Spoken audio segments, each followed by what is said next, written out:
हमारे जो concrete block है उसके एडवांटेज क्या है हमारे ब्रिक के ऊपर, मतलब अगर हम उनको ब्रिक की जगह पर यूज़ कर रहे हैं तो क्या हमारे फ़ायदे इससे आते हैं।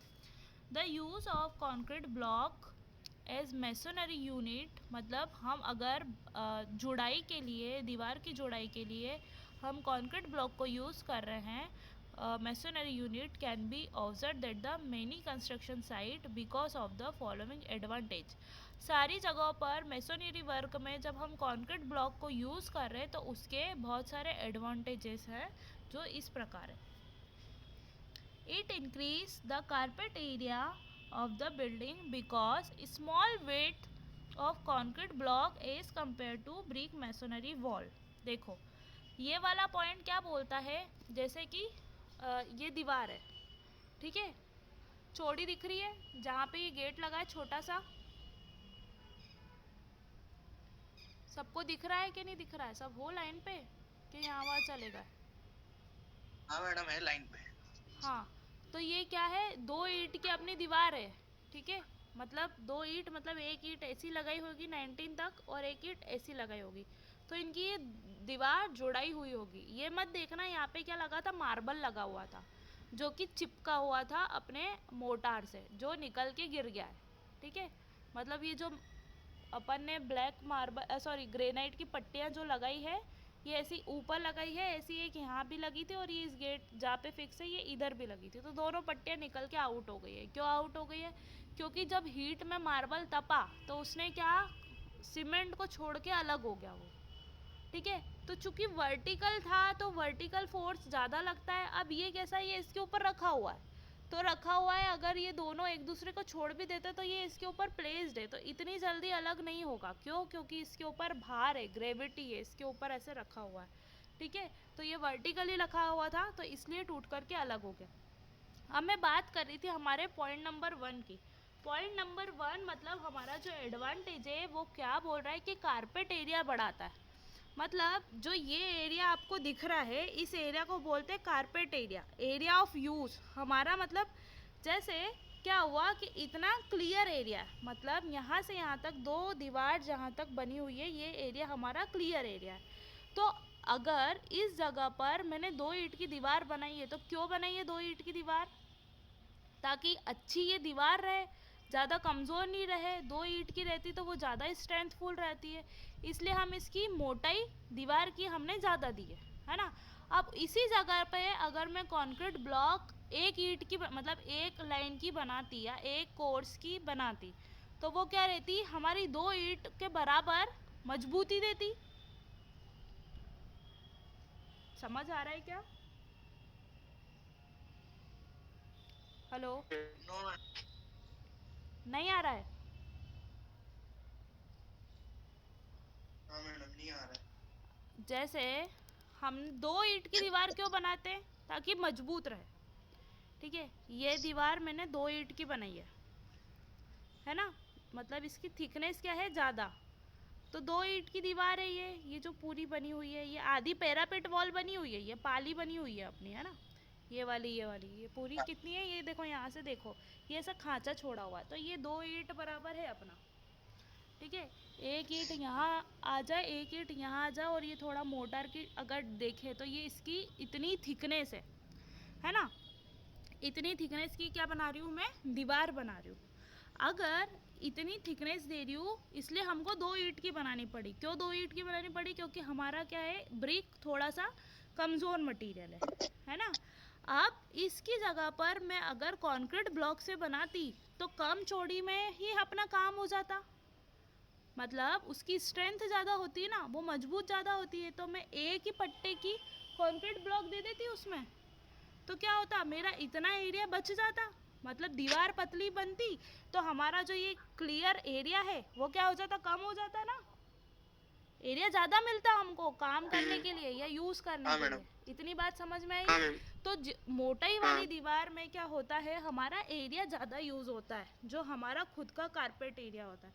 तो वही बोल रहे हैं कि ये क्या इंक्रीज़ कर देता है, हमारा कारपेट एरिया, किसका, हमारी बिल्डिंग का। Because small width of concrete block, क्यों? क्योंकि हमारे जो कंक्रीट ब्लॉक रहते हैं उसकी चौड़ाई कम रहती है, मतलब हमारी कम चौड़ी दीवार में भी हमारा क्या होता, काम हो जाता। और इतना इतना एरिया जो है एक्स्ट्रा, ये क्या हो जाता, छत में काउंट हो जाता। और दीवार कैसी होती, कम थिकनेस की, तो एरिया कितना मिलता हमको, 6 इंच या 7 इंच का एरिया एक्स्ट्रा मिल जाता ना, पतली ईंट में काम हो जाता। इतना इतना पूरा हाँ थ्रू मैडम। आउट एरिया हमको 7 इंच और कारपेट एरिया हमको ज़्यादा मिल जाता, जो जैसे ये कारपेट एरिया की बात करते हैं तो पतली ईंटों में काम हो जाता। ठीक है, क्यों? क्योंकि हमारा ब्लॉक की स्ट्रेंथ ज़्यादा है, और ज़्यादा स्ट्रेंथ का है मतलब पतला हम बना सकते हैं उसका, मतलब सिंगल लाइन का हम ब्रिक में स्टोन मैसनरी कर देते हैं। Concrete block as compare to brick masonry wall, क्या बोल रहे हैं, ब्रिक मैसोनरी की जो दीवारें रहती है वो चौड़ी रहती है, ज़्यादा थिकनेस की रहती है, उसकी अपेक्षा में हमारी कंक्रीट ब्लॉक की दीवार जो है कम चौड़ी रहती है। तो जिससे क्या होता है, अगर दीवार की चौड़ाई कम हो रही तो एरिया क्या हो रहा है, बढ़ रहा है ना, कौन सा, कारपेट का एरिया यस जो मैम। है वो बढ़ रहा है सीधा सीधा। तो पॉइंट नंबर 1 समझ में आया कि क्या फ़ायदा है? Yes madam. ठीक है, अब देखो, it provide better thermal insulation, enhance fire resistant and sound absorption. हमारा जो कंक्रीट ब्लॉक है वो क्या करता है, थर्मल इंसुलेशन जैसा ज़्यादा अच्छे से रिएक्ट करता है। मतलब जो ईंट की दीवारों में हमने अलग अलग प्रकार की ईंटें पड़ी थी, हॉलो ब्रिक पड़ा था यहाँ पे, एक ये कौन सा, परफोरेटेड ब्रिक पड़ा था जिसमें छोटे छोटे से छेद थे। ठीक है, पर्पस मेड ब्रिक पड़ा था, अलग अलग टाइप की हमने क्या पड़ी थी, ये ईंटें पड़ी थी। ठीक है, तो ये थी हमारी होलो ईंट, मतलब होलो ब्रिक। इसमें क्या करा था हमने, इसकी होलोनेस बढ़ाई थी, जिसके कारण क्या हो रहा था कि हमारी हीट अंदर बाहर ज़्यादा नहीं ट्रेवल कर रही थी, मतलब हमारा कैसा था, थर्मल इंसुलेशन का काम हो रहा था। और क्या हो रहा था, हमने फायर रेजिस्टेंस ब्रिक बनाई थी। यहाँ पर आप देखो, ये वाली जो ईंट थी हमारी फायर रेजिस्टेंस ईंटें हैं, जो कि हमारी फायर को कैच नहीं करती हैं, मतलब आगी को नहीं पकड़ती है। तो हमारे जो कंक्रीट ब्लॉक है ये पूरा पूरा काम कर रहा है, एक तो थर्मल इंसुलेशन भी कर रहे हैं, मतलब ज़्यादा ठंडा ज़्यादा गर्म वाला प्रॉपर्टी भी पे कर रहे हैं। दूसरा हमारा क्या कर रहे हैं, ये फायर रेजिस्टेंस का काम भी कर रहे हैं। और तीसरा हमारा साउंड को एब्जॉर्ब भी कर रहा है, मतलब ज़्यादा साउंड को ट्रेवल होने से बचा रहे। आई इतनी बात समझ में? हाँ मैम। ठीक है, इन कारणों से भी हम कंक्रीट ब्लॉक को यूज़ करते हैं। ठीक है, तीसरा point, it result in the saving of precious agriculture land which is used for manufacture of brick. ये क्या कर रहे हैं, हमारी जो प्रीशियस अनमोल एग्रीकल्चर लैंड है उसकी मिट्टी को बचा रहे हैं, जो कि किन में यूज़ होती थी, हमारी ब्रिक को बनाने में। ठीक है, मतलब सीधी सीधी सी बात ये है, जो हमारा लैंड है एग्रीकल्चर का, जो भी हमारा क्ले है वो बच रहा है इससे। क्यों? क्योंकि हम क्ले को यूज़ नहीं करके हम कंक्रीट के ब्लॉक को यूज़ कर रहे हैं। ठीक है, 4th पॉइंट पे आए। हाँ ma'am. The block can be prepared in such manner that the vertical joint can be staggered automatically and thus the skilled supervision is reduced। क्या बोल रहे हैं, जो हम वर्टिकल जॉइंट प्रोवाइड करते हैं हमारी ईंटों में क्वीन और वो सब लगाते थे हम कोनों पे, मतलब पतली ईंट लगाते थे, ईंटों को तोड़ के लगाते थे। तो हमारे जो ब्लॉक है हम इस प्रकार से बना सकते हैं कि हमको इनको जोड़ने के लिए कोई भी अगर लेबर या सुपरविज़न लगता है, जो भी ठेकेदार या जो भी हमारा मिस्त्री होता है उसकी ज़रूरत नहीं पड़ती है। मतलब हमारा ब्लॉक कैसे बनाते हैं, हम स्टेगर्ड ऑटोमेटिकली बनाते हैं। ठीक है, मतलब इनकी जॉइंटिंग बॉन्डिंग ऑटोमेटिकली ये प्री मेड रहती है, मतलब अच्छे तरीके से बनते हैं। तो इसलिए हमको एक स्किल्ड मजदूर की ज़रूरत नहीं पड़ती है उसकी देख रेख करने के लिए जब वो बन रहा होता है। ठीक है, अगला पॉइंट 5th पॉइंट पे आते हैं। The construction of concrete block masonry is easier, faster and stronger than brick masonry. जो हम कंक्रीट की दीवारें, कंक्रीट ब्लॉक की दीवारें बनाते हैं वो किसके मुकाबले अच्छी है? हमारी ईंटों की दीवारों से। क्यों? क्योंकि ये एक तो आसान है बनाने में, एक जल्दी है, फास्टर है बनाने में, और क्या है, स्ट्रॉन्गर है। मतलब इसकी स्ट्रेंथ भी अच्छी है, ये जल्दी भी बनती है और आसानी से भी बन जाती है। इसलिए क्या होती है, हमारी कंक्रीट ब्लॉक की जो जुड़ाई होती है वो ज़्यादा अच्छी होती है बजाय के हमारी ईंटों की जुड़ाई से। देखो एक चीज़ और ध्यान रखना, इनमें क्यूरिंग पहले से ही हो जाती है, तरी, ठीक है, कुछ ना कुछ तरी लगती है जो कि हम ये दो ब्लॉक को जोड़ने के लिए लेते हैं। मगर हमारी ब्रिक मैसोनरी में एक डिसएडवांटेज है कि ब्रिक क्या करती है, हमारे वाटर का एब्जॉर्प्शन कर लेती है, मतलब पानी सोख लेती है, और फिर क्या होता है, धीरे धीरे हमारी ब्रिक पानी रिलीज भी करती होगी, मतलब जो सोखा हुआ पानी है वो भी रिलीज होता होगा। मगर कंक्रीट ब्लॉक में ये प्रॉब्लम नहीं होती है क्योंकि ये कोई भी एक्स्ट्रा पानी नहीं सोखते हैं, ठीक है, क्योंकि इसमें पोर्स नहीं होते हैं। हमने क्या करा, जब वाइब्रेशन दिए थे तब सारे पोर्स को ख़त्म कर दिया, तो इसके कोई भी पोर्स में पानी का संग्रहण नहीं होगा, ठीक है। The perfect shape size of concrete block make work mason much simpler. मतलब जो शेप रहता है हमारा इसका, ईंट का तो और भी डिस्टर्ब हो जाता है, इस कारण से हम first class, second class, third class अलग अलग टाइप्स में हमने इनको बांटा है। मगर हमारा जो शेप रहता है ये कंक्रीट ब्लॉक का वो एकदम परफेक्ट रहता है, साइज़ एक जैसी रहती है हमारे कंक्रीट ब्लॉक की। इस कारण से हम इनका जो मेसन होता है, मतलब इनकी जुड़ाई होती है वो और सिंपल हो जाती है और आसान हो जाती है। आई बात समझ में इतनी? Yes madam. 7th पॉइंट देखते हैं हम। There is saving in construction of mortar. मतलब हमारा जो मोटार हम लगाते हैं दो ईंटों को या दो ब्लॉक को जोड़ने में, उसमें हमारी बचत हो जाती है। क्यों? क्योंकि नंबर ऑफ जॉइंट कम हो जाते हैं इसमें, जो हम जॉइंट बनाते हैं वो कम हो जाते हैं, ठीक है। There is saving in construction of mortar because the number of joint is reduce. हमारे जो जॉइंट बनते हैं वो कम हो जाते हैं, इस कारण से हमारे मोटार का उपयोग कम होता है। अगला पॉइंट हम देखते हैं,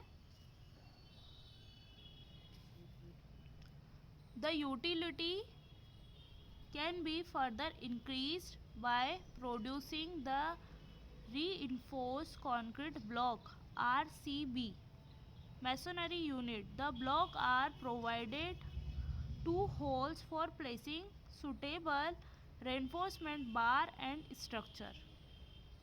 With RCB unit could safely resist wind and earthquake if so designed. The traditional beam and column can be completely eliminated and structure with RCB unit can be given a better appearance.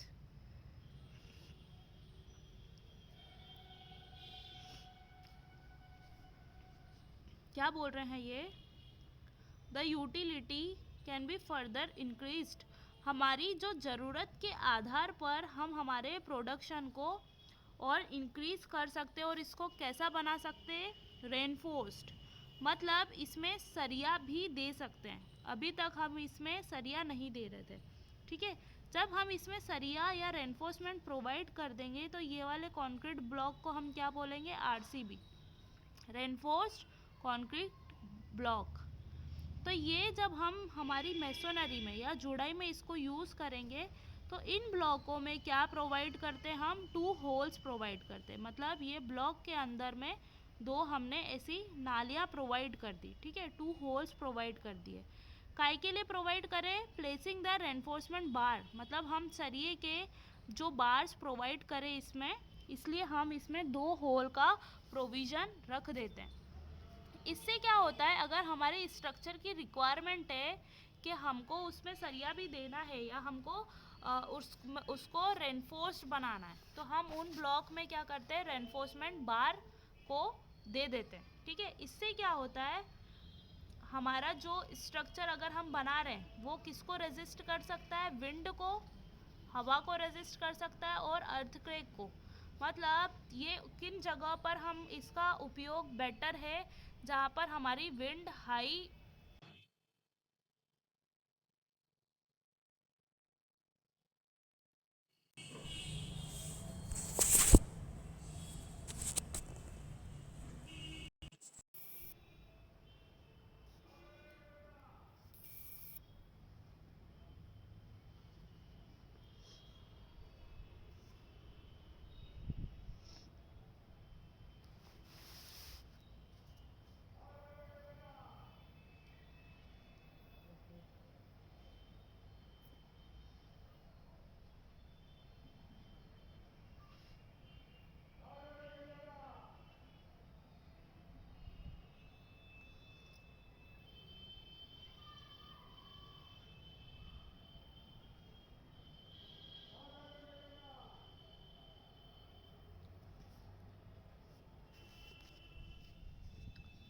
हम जो बना रहे हैं, अगर हमारे high rise structure है, multi storey building है, तो हम उन जगह पर क्या दे सकते हैं, आरसीबी, मतलब जिसमें सरिया डाल करके जो हमने ब्लॉक्स बनाए हैं उन जगह पर दे सकते हैं। हाई राइज बिल्डिंग पे क्या होता है, हमारे विंड फोर्स एक्टिव हो जाते हैं।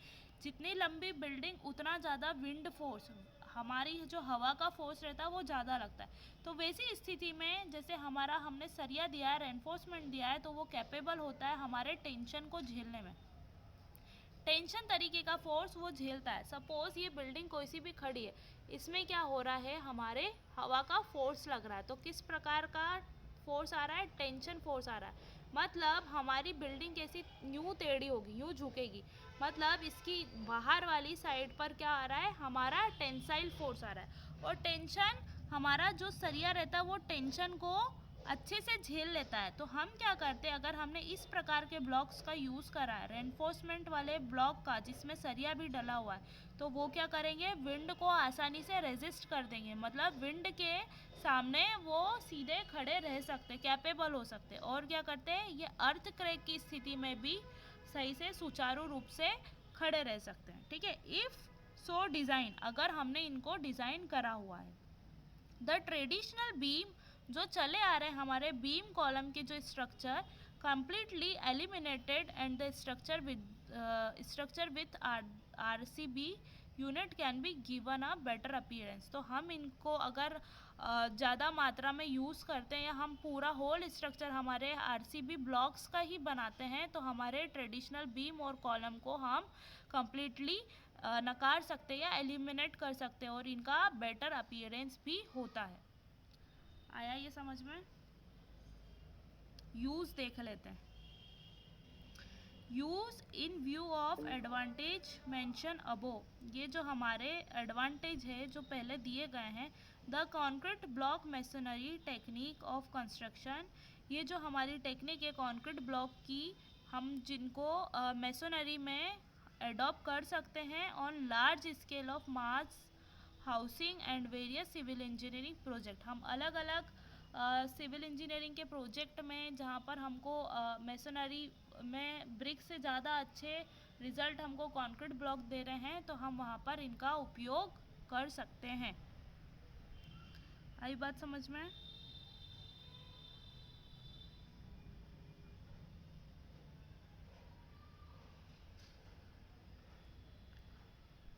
कोई डाउट कंक्रीट ब्लॉक में? No madam. ठीक है, अगला टॉपिक है हमारा फ्लाई ऐश ब्रिक। ठीक है, जो हमको ये ईंट पढ़नी थी फ्लाई ऐश की, उसको हमको देखना है। फ्लाई ऐश के बारे में मैंने क्या बताया आपको?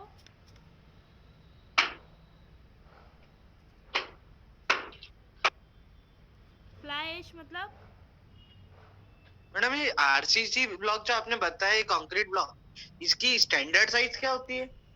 स्टैंडर्ड साइज हमारे यूज़ के आधार पर हम डिफाइन कर सकते हैं। मतलब इसकी स्टैंडर्ड साइज नहीं, इसकी जो ज़रूरत होती है उस आधार पे ये अलग अलग साइज में बनाए जाते हैं। ठीक है, मतलब ऐसा नहीं है कि ब्रिक का हम स्टैंडर्ड बना रहे हैं, या ब्रिक का जो साइज़ होता है ट्रेडिशन साइज वही हम यूज़ कर रहे हैं। मतलब बेसिकली हमको अगर हमारी रिक्वायरमेंट के आधार पर कोई कंक्रीट ब्लॉक चाहिए तो हम उसका भी सिलेक्शन कर सकते हैं। एक सेकेंड। मैम इसका वेट भी बहुत ज्यादा होगा फिर तो। कंक्रीट ब्लॉक का एक सेकेंड।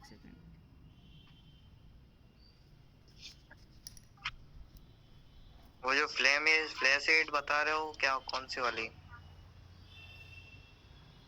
Ice break.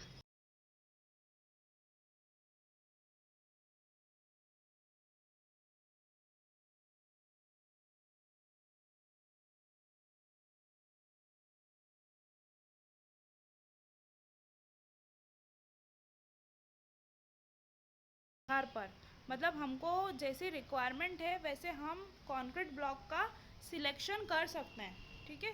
दूसरी चीज़ आपने क्या पूछा, इसका वेट।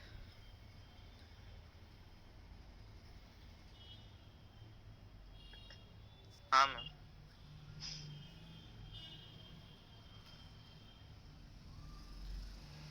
कंक्रीट मेसोनरी या सॉलिड ब्लॉक का जो वेट होता है 2150 किलोग्राम पर मीटर क्यूब। मतलब 1 मीटर क्यूब मतलब 1 मीटर लंबा, 1 मीटर चौड़ा और 1 मीटर गहरा। अगर हम कोई मास का वेट निकालें तो वो कितना होगा, 2150। मतलब ये लाइट ही वेट है देखा जाए तो, ज़्यादा ये भारी नहीं है।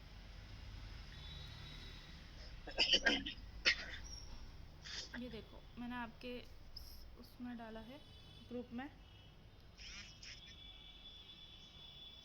मीटर क्यूब समझते हो ना आप, मैंने कल बताया था आपको metre cube. Yes madam.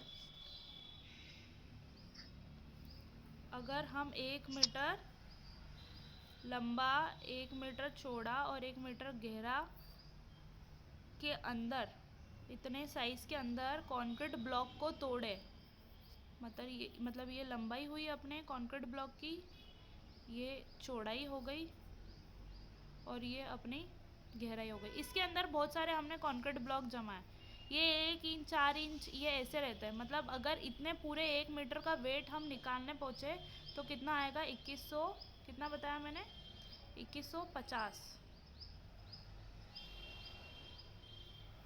kg। ये पूरे 1 मीटर लंबा, 1 मीटर गहरा और 1 मीटर चौड़े का वेट है, ठीक है। अब आप इंच में चेंज करके एक का निकाल सकते हो, एक कंक्रीट ब्लॉक का, ठीक है। ये एक का वेट नहीं है इतना, मतलब ये इसमें बहुत सारे ब्लॉक लगेंगे। मतलब अलग अलग साइज के रहेंगे तो एक का निकालना मुश्किल है। 4 इंच का भी अलग होगा, 6 इंच वाला ब्लॉक निकालोगे तो उसका वेट अलग होगा, 8 इंच वाला निकालोगे तो उसका अलग होगा। तो हमने क्या करा, 1 मीटर के हिसाब से उसकी डेंसिटी निकाल दी, घनत्व उसका निकाल दिया। आई बात समझ में? और आपकी उसके लिए अपन देख लेते हैं कि 4 इंच वाले का वेट निकाल लो। 4 इंच वाले कंक्रीट ब्लॉक का हमारा यूजुअली वेट, इसमें नहीं आ रहा है,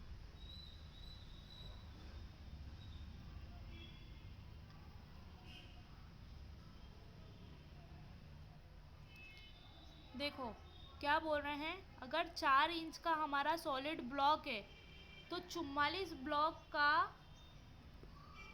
880 kg वेट आएगा, ठीक है। एक फ़ोटो शेयर कर रही हूँ आपकी मीटिंग पर।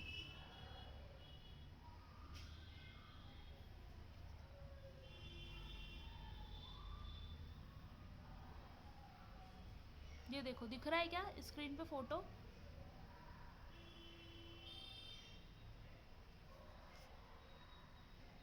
सक्षम? मैडम स्क्रीन पे था। हाँ अब दिख रहा है, अब दिख रहा 880। डिवाइड कर लो 44 से। है। एक सेकंड।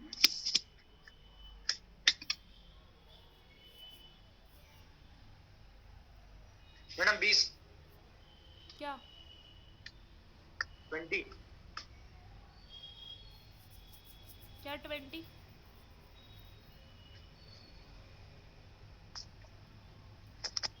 20 kg पर ब्लॉक, मतलब 20 किलो का एक ब्लॉक। मगर ये इतना भारी कैसे है? हाँ, क्योंकि ये कंक्रीट से बना हुआ है तो ये लाइट वेट तो हो ही नहीं सकता। हाँ तो इसका डेड लोड भी जब हम यूज करेंगे तो डेड लोड भी बहुत ज्यादा रहेगा। बहुत ही ज़्यादा रहेगा इसका। हाँ, कैविटी प्लस ब्लॉक, विंड हाँ। लोड और एक्स्ट्रा लोड भी रहेंगे। इसका डेड, इसके कारण से क्या, इसका डेड वेट ज़्यादा हो जाएगा। मतलब ये तो डिसएडवांटेज हुआ हमारा इस ब्लॉक के ऊपर।